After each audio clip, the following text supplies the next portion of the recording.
All right, it's late, like it's actually like just a little after midnight, Saturday night, Sunday morning. Had some thoughts.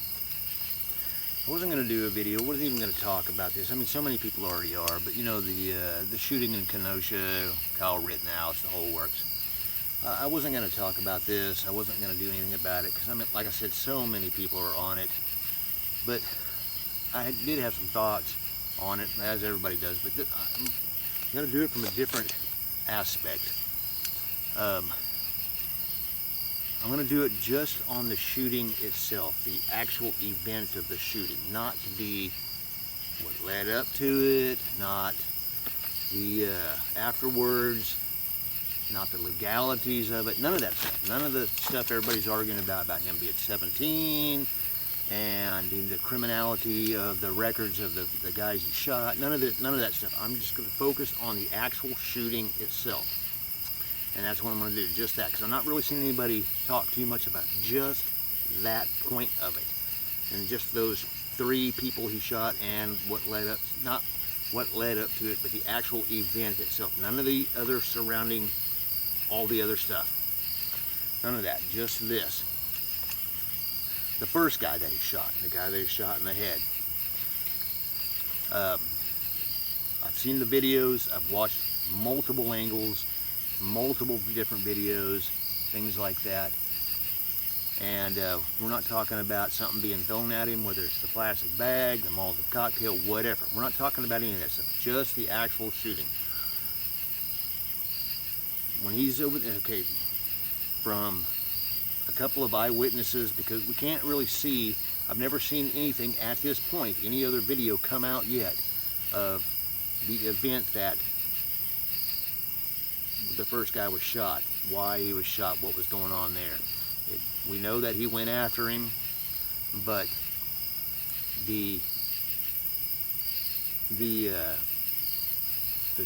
people that were there at that moment, right where it was happening, you know, from all the videos, it's dark, it's grainy, it's from across the street, we can't really see what's happening, but the guy that was there, that actually helped wrap the dude's head, apply some first aid to him or something, said that the guy was trying to grab his gun, the barrel of his gun.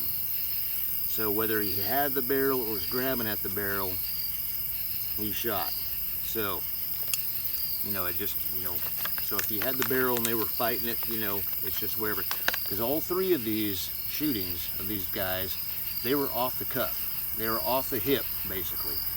You know, the guy had a carbine length, optics ready, DPMS rifle. You know, so, and he also had some type of red dot on there. Somebody said it was a sight mark, so it was a budget red dot, very budget. So, but kind of going to get into that. So he had a carbine. The guy grabbed his rifle, or trying to grab at him, and he shot. So we don't know, but the guy that helped apply the first aid was I read that he was a journalist of some type, independent journalist, something. You know, not like a major news network or anything, but an independent, maybe a local newspaper or something like that. Online newspaper, something. Said, you know, and there was another person that said that the guy was trying to grab the barrel of the rifle. So, you know, doing that and getting shot. Second victim, skateboard guy. You know, by that time he's fallen to the ground, he had fell to the ground. Guy hits him with a skateboard, he just rises up and shoots him. Right behind that, third victim, shoots him in the arm. All 3 of those, if you look at it, he was shot from the hip, basically. He didn't have time to aim, you know, and get him in his picture or anything like that. All 3 of them. If it went down exactly like the first story says, and we've seen the video of the other 2 from multiple angles, so we know what happened there for sure. All of them. I mean, you know, we're always talking about, you know, get, you know, this, that, you know, get your rifle, you know, your rifle on them, your sight on them, and everything like that. This guy just shot from the hip because, I mean, when we talk about us gun guys and bigger gun channels and bigger, you know, combat techniques and things like that, close quarter combat, CQB stuff, those guys, all three of those incidences, those shootings, were as close quarters as you could get without being point blank range with the barrel touching the body. I mean, all three of those are about as close as you can get. So that's actually closer than close quarters, you know. Those people are on you. And I would argue that in all three instances, that if they would have been a little bit further into the body, closer to the kid, to the Kyle Rittenhouse kid, past the muzzle of the rifle, they would have been on him. You know, because the gun with the his stock stretched out, let's say 30, 35 inches at the most long, you know, 34, 32, depending on how it's set still. So you have almost 3 feet of length there just between, you know, and the rifle. And if he's shooting, like when he's shooting like this, he's not got it to his shoulder, he's shooting, you know, and depending on the first guy with the barrel, you know, he might have had a little further because they might have been fighting over it or whatever. But whatever he was doing, you know, so I also argue that all three of where the guy got shot in the head, one shot in the chest, one shot in the arm, I'll argue that each one of those, that was probably not, you know, his intention to hit those people where he hit them at. That was just the randomness of the shooting, because that's just where, when he pulled the trigger, that's where their parts of those bodies just happened to be. Because, I mean, he was fighting for his life. And in all three instances, yes, I do believe it was totally justified. But that's not what this video is about. This video is, like I said, is that we're looking at just the shooting. So if that guy, if any of those would have got past the muzzle of his rifle, I don't know if he had a pistol on him or any other thing. I don't think he had a pistol. I'm not sure. I don't think so. But especially when he was on the ground and he had the two coming at him, skateboard guy and the medic with the Glock pistol. If they would have got past that, the muzzle of his barrel, and would have been on him, he would have had nothing else but to fight with. I mean, he could have pulled the trigger a little bit, but it would have just went in the air or somewhere else randomly to try to like dissuade them from coming onto him. But by that time, the dude with the pistol probably would have shot that kid, would have killed him, like he said he was going to do, unload the clip on the kid. That's what his comment was, his quote. The skateboard guy probably would have beat him to death with a skateboard, hit him in the head several times, because I mean, a skateboard, you know, is not a weapon per se, but it can be used as a deadly weapon. I mean, they're pretty heavy duty, you know, so I mean, it's wood and steel and alloys and things like that, so it can be a deadly weapon. So just those aspects of the shooting, you know. So if the first guy trying to grab the barrel, you know, or had the barrel, things like that, I mean, like I said, all three of them, the guy was as close quarters as you can get. If not, you know, any closer than that, they would have been on him. Shooting from the hip, like I said, shot from the hip.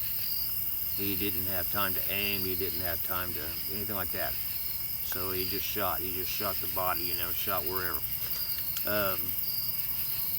3 is that if more of this goes down, it's really not going to be like we're across the street, a bunch of us with AR-15s, while they're over there, even with their AR-15s or whatever down the street. It's not going to really be like that. It's going to be total chaos, just like that was. I mean, that kid, you know, he was in some kind of pre-law enforcement training class or something, classes of something, schooling, to be maybe some type of law enforcement. So obviously he knew how to use his firearm, his AR-15, had been around it and all that kind of stuff. But you know, how much training did he actually have with it? I mean, how much, you know, he's 17. I mean, I don't expect that he, you know, I mean, he's probably taken it to the range a few times and shot it, you know, knows how to operate it, things like that. Out here in the street. So, that's kind of my view on it, is just kind of like look at the aspect of the shooting itself, just the actual event of the shooting. Take away all the rest of the politics and right and wrongs and age and legalities of it. Just the event of the shooting itself, that's what you're looking at. That's what all of us are looking at. If we have to be called up in our town or area, you know, and we have to defend our homes and things like that, it's not going to be pretty. And that wasn't pretty at all. That was a fight for your survival, you know, and that's exactly what he did. Like I said, we're not arguing about whether he should have been there, blah, blah, blah, none of that stuff. We're talking about just the event of the shooting, actual event of that part of it itself. Now, so, if you're, you know, if something like that happens and we end up, any of us step in to help, you know, defend, if it gets worse, it comes to our town, it comes to our city, it comes to our doors. That's what you're looking at. You're looking at total chaos, and that's what that was. That was total chaos, you know, all the way from the beginning to the end, you know, and that's what you're looking at. Here comes a car, of course.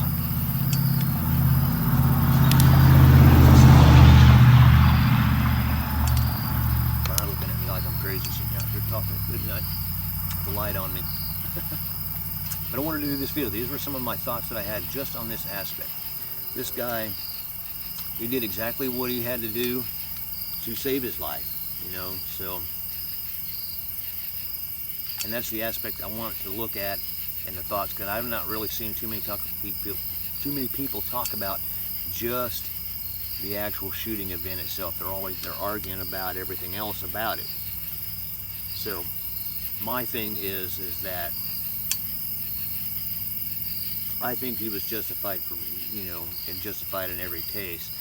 The videos, you know, point to that. If the first person that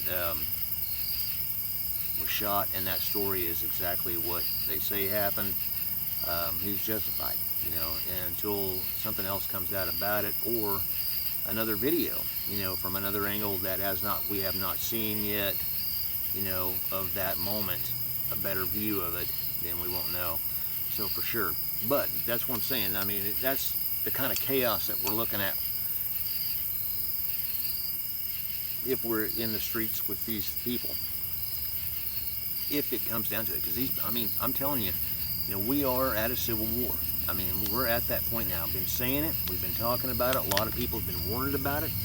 Civil war is here, and it's spreading, and it's growing, and it's getting more violent, and it's getting crazier, you know. So another vehicle.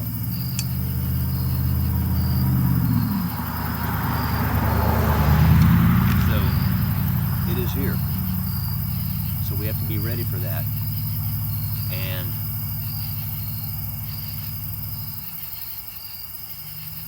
that's what it's going to be. It's chaos. It's not going to be pretty. It's not going to be fun and all that. So, but yes, it's chaos. It's going to be chaos. I mean, you're going to be, you know, if you're in the street and you're down here shooting, you know, I mean, people are going to be behind cars, behind buildings. They're going to be everywhere. The people that you're standing with you and standing with you, you got to, I mean, military and things like that have been trained. They have units, they work together, they train for this kind of stuff. A lot of these people are just everyday citizens, so you're sometimes may not know who is with you, you know. It just depends, you know. But it's gonna be chaos. Organized chaos, disorganized chaos at that. So that's just my thoughts. I wanted to, you know, I think the whole thing was totally justified. I think the guy did exactly what he's supposed to do, you know, to save his life. But I wanted to look at just the aspect of the shooting itself. You know, I mean, I haven't seen too many people talking about that. I mean, the guy, and you know, here we are talking about, you know, a lot of us gun guys, you know, oh, we got this cool rifle and stuff, you know. paid this much for it and everything like that. But this guy had a DPMS. You know, I'm not saying they're good or bad. I'm not a fan of them. I don't really know much about DPMS, but I know that they are a lower budget rifle. He had a DPMS, optics ready. He had a low budget red dot, which he didn't even use, because in the views of the situation of the shootings, that's what I'm talking about. He just shot off the hip. You know, he didn't have time to aim. He didn't have all that stuff. He didn't have a bunch of lights hanging off his rifle. He didn't have any rails. He didn't have any fancy stuff, fancy nothing. He just had a basic rifle, and that's what he used. And that's another thing too, is that, you know, a lot of us get caught up and focused and things like that on cool, tactical stuff, you know, and it's cool to have that stuff, but this guy did not have any of that stuff. And he saved his life.